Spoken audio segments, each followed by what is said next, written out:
The topics and opinions expressed in the following show are solely those of the host and their guests and not those of W4CY Radio, its employees, or affiliates. We make no recommendations or endorsements for radio show programs, services, or products mentioned on air or on our web. No liability, explicit or implied, shall be extended to W4CY Radio or its employees or affiliates. Any questions or comments should be directed to those show hosts. Thank you for choosing W4CY Radio.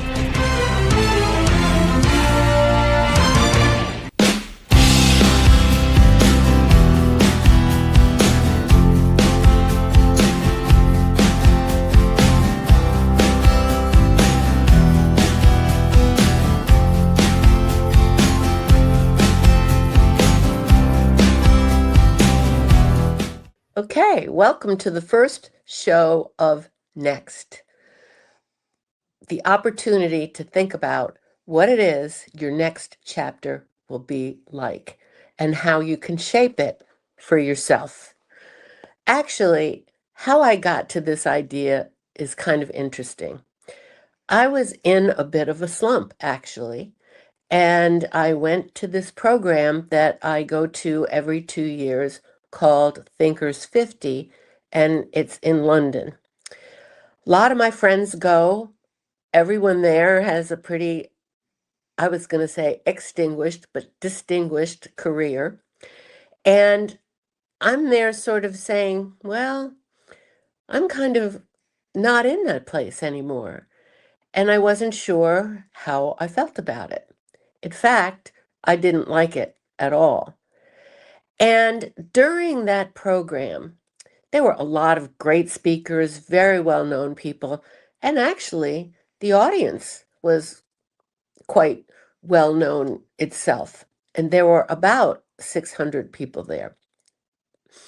I was with 3 of my girlfriends, excuse me, one of which actually was launching her new book, The Seismic Shift in You.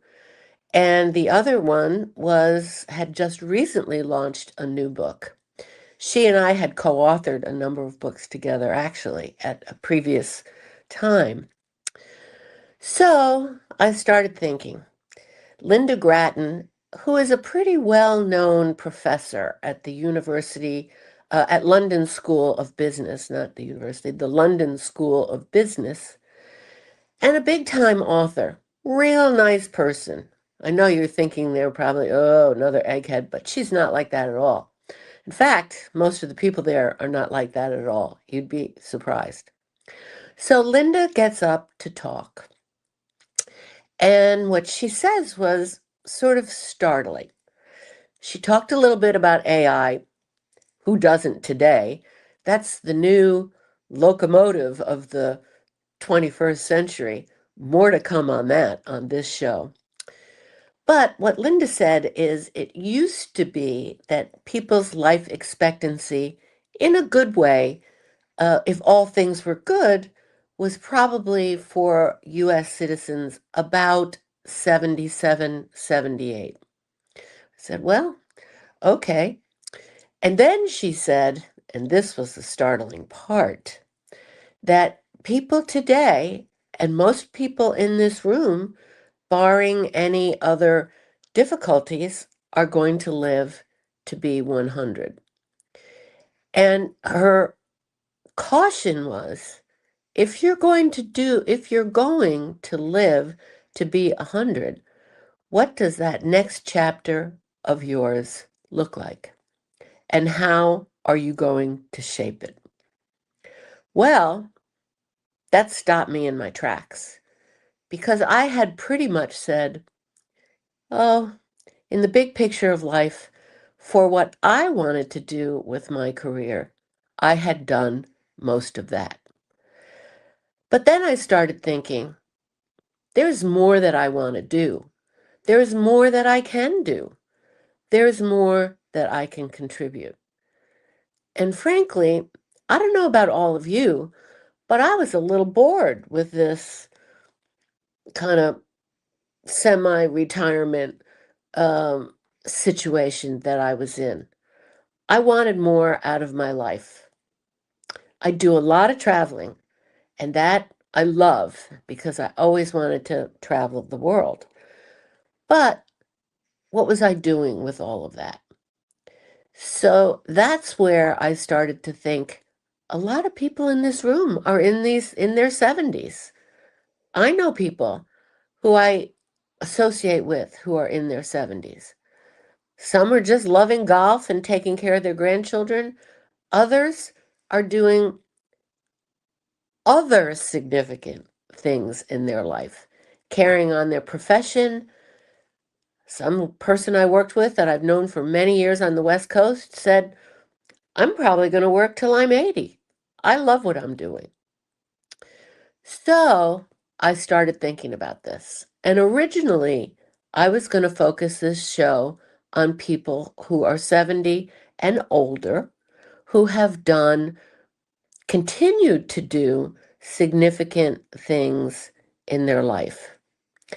But as I started going around and talking to people, I realized that everybody has a next, and everybody has a next that they can and should seek out.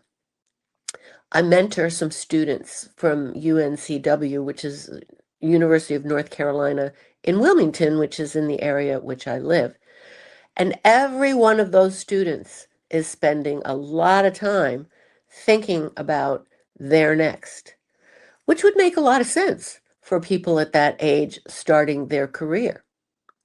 Then I know a lot of people in their 40s and 50s who are in what they would call their mainstream career. Many of those people are unhappy. They feel they can't change. They feel they can't transform. They don't know how to transition from what they're doing to what might be a more exciting endeavor or career for them. In other words, many of them are stuck, and they get stuck like perhaps I did. They get stuck because they're in a good career, they work for a good company, they are making good to great money, and it's hard to really pursue that next passion and walk forward. I know it's scary. Happened to me, actually. I was at a great corporate job. I hated my boss. Every day I went to work, I was like, ugh, it was just drudgery to see this person. And finally, I just said I took a sabbatical. And it was the smartest thing and the best thing I ever did. And I started my own consulting practice, and I loved it. In fact, I had a radio show during that time called Future Proof Workplace. And I lead the Leadership Connection. And it was great. I was one of the best professional things I ever did. And was it scary? Sure. Was I afraid I was going to make enough money? Sure. I was the primary breadwinner, actually. And lo and behold, I loved it. I was in command of my own schedule. I could take assignments that I wanted, and I was building a great consulting reputation. Now, needless to say, I had a lot of help along the way. A guy named Marshall Goldsmith, you should look him up, helped me a lot. And there are people out there that will give you confidence and will give you support and help you if you ask them for it. So I did move into this next career and loved it. And then the pandemic hit. And people like me who were consultants and traveled to work with leadership teams and give keynote speeches all over the world, that kind of dried up. It just wasn't happening anymore. So I said, okay, well, maybe this is my signal to sort of hang up my skates. And I kind of did, but playing golf it's fun, but it wasn't my raison d'etre. It wasn't the reason. And I thought, now that the pandemic's over, essentially. And I went to this Thinkers 50, ran into this Linda Grattan, who said, "What is your next? What are you thinking about next?" And I started asking people there that question. And it was fascinating because a lot of people had not thought about it, including myself. I didn't really think I'd have an opportunity for a next, but I do. And you are witnessing the launch of my next.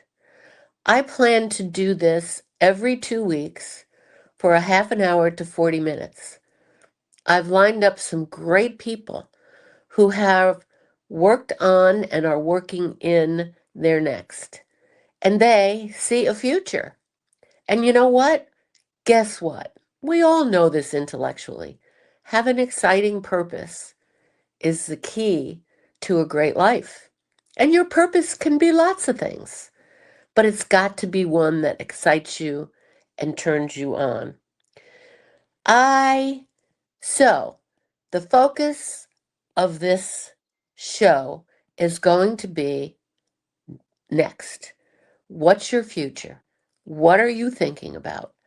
And some examples and stories from people who have crafted their exciting next.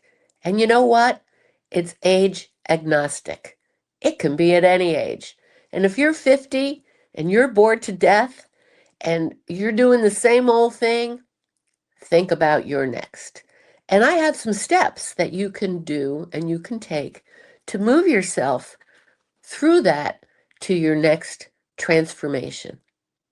And you'll be talking to and hearing from people telling their stories, how they found their next. And I think this is a great opportunity. We'll be doing this show every 2 weeks with different people from all walks of life who have found an exciting purpose for themselves. You know, I do have a story, and I'm not disparaging this at all, but there are a lot of people who end really great careers, and what are they doing? They're being greeters in their local whatever the store may be. And you know what? It's such a sad, in a way, and they will say this, a sad use of their knowledge, their skill, and the experience that they have that they can share with other people. If you've got great experience, you've got great knowledge, I want you to share it because it can be wonderful and helpful for everybody out there. It doesn't really matter what your next is, as long as it's exciting, it's something that makes you happy, and it's something that brings joy to your life. And while this may be a cliche, puts a spring in your step. I think if we're going to live to be 100, we need to be thinking about what's our next purpose and what's going to make us exciting and what's going to put that spring in our step. And guess what? I think, and there's a lot of research to support this actually, it's going to make you more vibrant. It's going to make you more exciting. It's going to make you more excited about yourself and your life. We're also going to be spending a lot of time talking about artificial intelligence. This is the new railroad of the 21st century. Nobody knows where it's going to go and how we're going to use it. And there's a lot of exciting things about it, and there's a lot of scary things about it. And how are we going to make this work for all of us? It's just like before when the machine came into play. It's going to take jobs. We won't be able to work. Well, that's probably not true. What it will do is it will take certain jobs and it will bring in new professions and new enhancements to life. No point in burying your head in the sand around this one. It's here. That cat is out of the bag. And everybody at any age is going to need to learn how to leverage artificial intelligence to our advantage. Well, that's all I have to say today. This is my inaugural show. I hope you'll tune in every other Tuesday, sorry, at 9 a.m. and watch and listen on W4CY Radio. And I will be having great speakers that are going to tell their stories. This is not an academic show. This is a show about stories of next and how people have created a great life out of what they have learned and what they can share and what they can do going forward. I hope to see you soon, and I hope to see you in 2 weeks. Thanks so much for listening. Bye for now.